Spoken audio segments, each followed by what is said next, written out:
السلام عليكم ومرحبا بكم في قناة زينة سباتيس للحلويات والمخبوزات. في حلقتنا اليوم غادي نحضروا مع بعض كعب غزال ملك الحلويات اللي ما كيخطاش المائدة المغربية في جميع مناسباتها، واللي غادي نحضروه اليوم بأدق التفاصيل بمقادير مضبوطة وأسرار جد مهمة اللي كتخليه يجي معلك لذيذ لامع وهماوي رائع شكلا ومذاقا، والأهم أنه ما كيتنفخش لينا في الفران.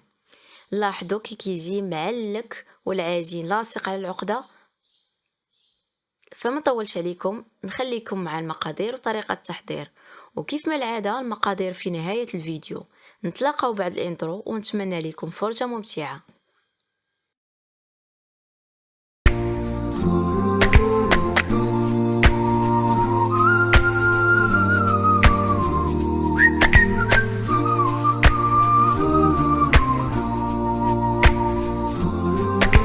في المقادير عندنا كيلو ديال الفورص، 4 المعالق كبار ديال الزبدة سبيسيال، 4 المعالق كبار ديال السكر كلاصي، 4 المعالق كبار ديال العسل، ثلثين كأس الزيت، كأس ونصف ماء الزهر،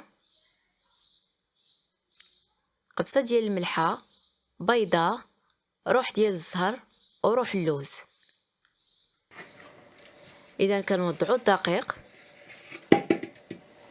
وكنضيف ليه 4 المعالق كبار ديال الزبده سبيسيال، 4 المعالق كبار ديال السكر كلاصي، 4 المعالق كبار ديال العسل،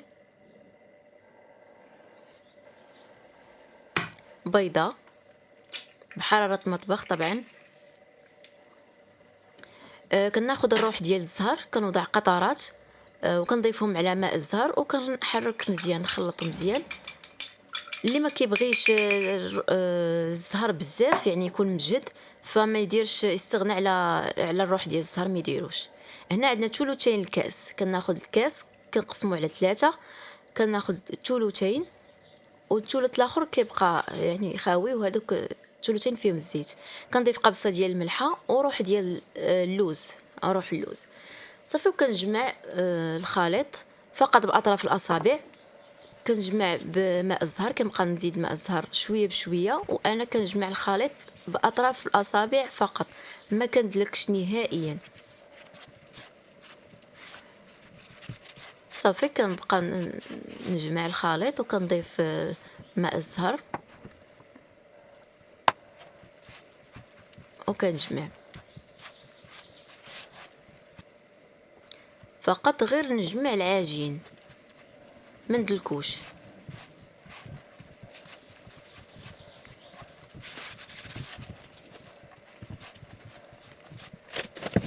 والعجين ضروري يكون قاصح، يكون متماسك، يعني العجينه خصها ضروري تكون قاصحه، حيت الا درناها مرخوفه وهي غادي مازال ترتاح وغتزيد ترخف، غادي يعني غتطلق لينا فاش غادي نسرحوها غتجينا مرخوفه بزاف وما نقدروش نتحكموا فيها. هنا كناخذوا كيلو ديال اللوز، كناخذوا كنغسلوه ضروري 3 الغسلات حتى 4 باش ما كيبقى يعني كنحيدوا منه داك الوسخ، داك التراب اللي كيكون فيه، وكنوضعوه في ماء مغلي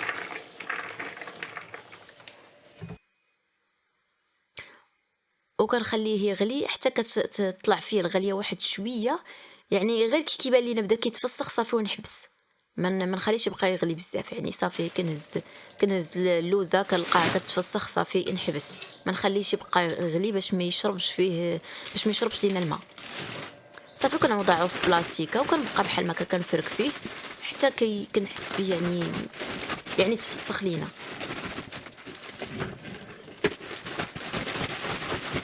صافي كنبقى بحال كندلك فيه صافي. وكنفسخ هنايا، كنفسخو كنوضعو في بول.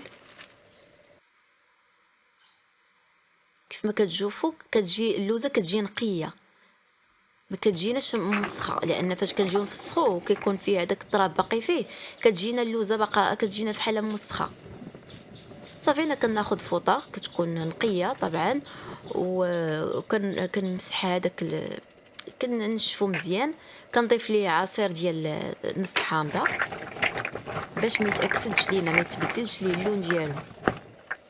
صافي كندخل فيه عصير ديال الحامض وكنمسحو بالفوطه الفوطه تكون شويه فازقه باش نحيدو هذاك الحامض، يعني ما يبقاش لينا في اللوز. صافي كنوضعو في بلاطو كنخليه ينشف. بعد ما نشف ليله كامله كناخدو كنطحنوه في الهاشوار، نطحنوه بحال غير كيتهرمش، يعني مازال غادي نرجعو نطحنوه. كنطحنو اللوز كامل الكميه كلها. من بعد كنضيفوا ليه سكر سنيده وسكر كلاصي. هنا واحد القاعده كتقول لنا بان كل كيلو ديال اللوز كنضيفوا ليه نصف كيلو ديال سكر سنيده. حنا ما غاديش نديروها كلها نصف كيلو كلها سكر سنيده، مي غادي نديرو 450 غرام ديال سكر سنيده مع 50 غرام ديال سكر كلاصي. علاش؟ حيت السكر كلاصي كيشرب لينا السوائل وما كيخليش لينا العقده تفرقع لينا في الطياب. وبالتالي كتجينا العجينه، كيجينا كعب الغزال بحال منفوخ فيه واحد الفقاعات، كتخسر لينا الشكل ديال الكعبه. هنا كنضيف 6 معالق كبار ديال ماء الزهر وكنطحن الكل جيدا فقط حتى نحس بيه بدا كيتعلك. ما نطحنوش بزاف حتى يطلق الزيت، حيت غادي يمحنا وما غاديش يبغي يتدلك لينا نهائيا. صافي كنضيف 3 معالق كبار ديال الزبده اللي ذوبناها وصفيناها من الحليب اللي فيها، 2 معالق كبار ديال العسل، معلقه كبيره ديال المسكه حره، بيضه، نكهه ديال اللوز، روح اللوز وروح ديال الزهر اختياري. كنضيفوا الزبده ثم العسل اللي كيخلي لنا العقده تجي معلكه، وكنضيف بيضه اللي حتى هي كتخلي العقده تجينا معلكه. صافي كنضيف مسكه حره، كنضيف قطرات من روح اللوز، القليل من نكهه اللوز، وقطرات من روح الزهر اختياريه. كيف ما كنقول لكم اللي ما تيبغيش الروح ديال الزهر او النسمه ديال الزهر مجهده يتفادى الروح ديال اللوز، عفوا الروح ديال الزهر. صافي كنبقى ندلك في العقده مزيان. كما كتلاحظوا هنايا العقده ما طلقاتش لينا الزيت وما ضفناش ليها ما زهر نهائيا، لان ما زهر اللي درناه في الاول طحنا معاها هو اللي خلى لنا العجينه ديال العقده تجي متماسكه.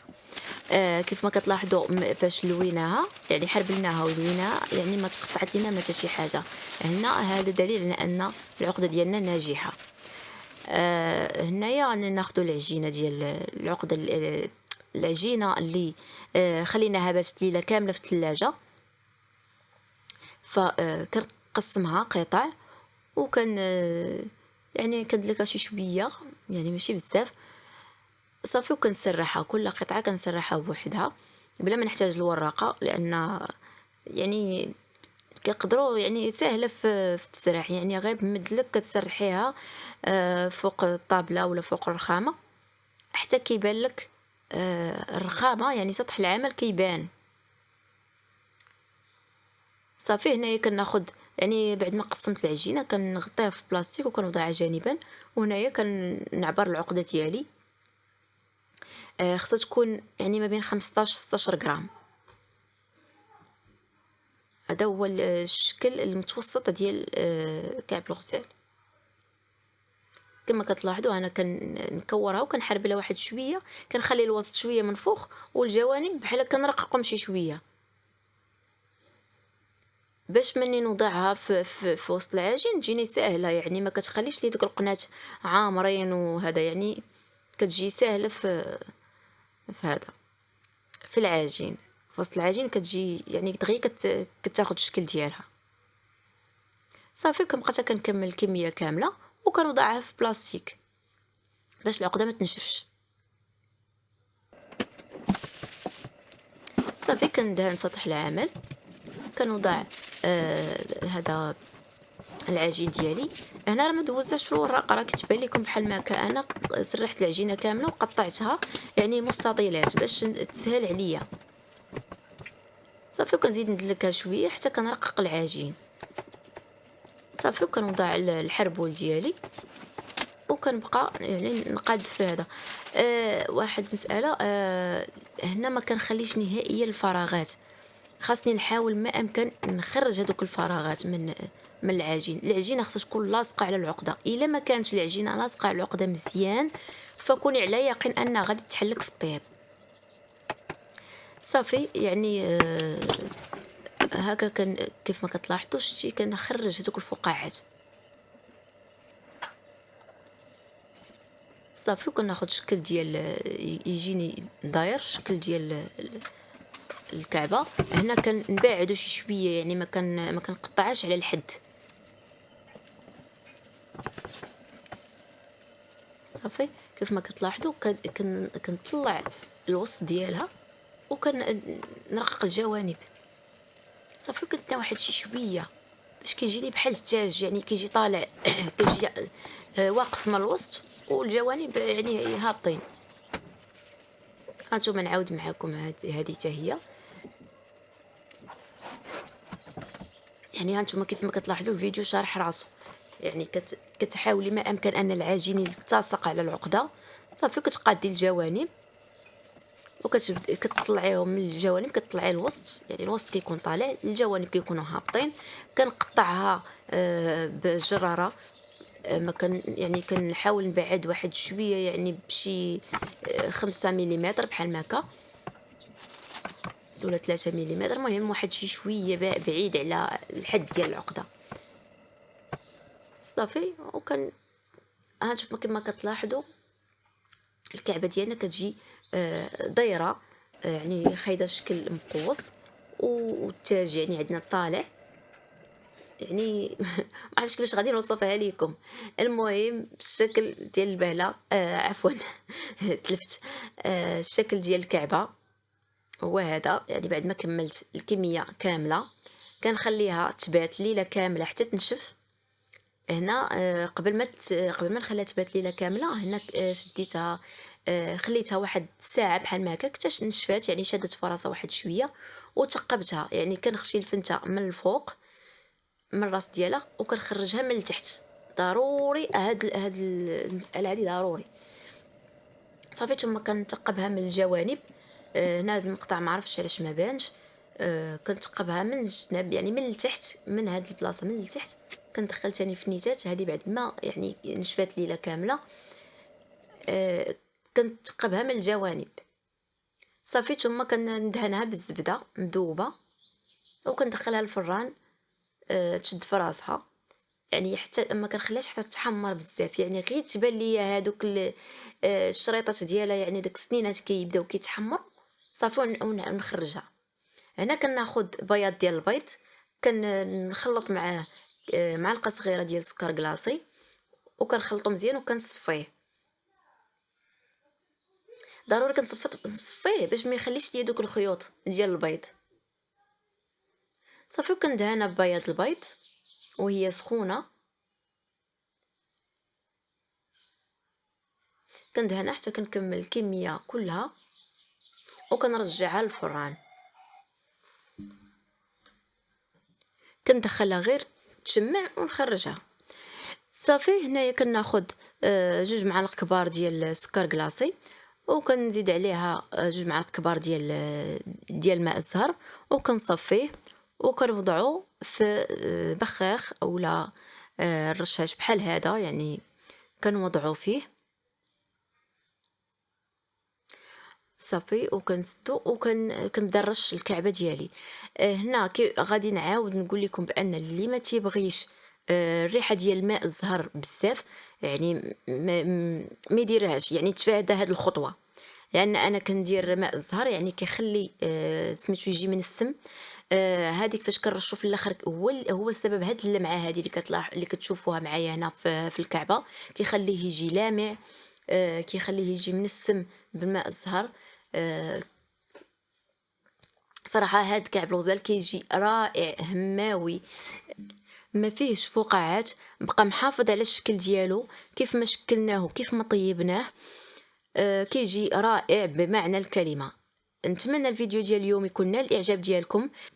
شكرا على حسن المتابعه والى اللقاء.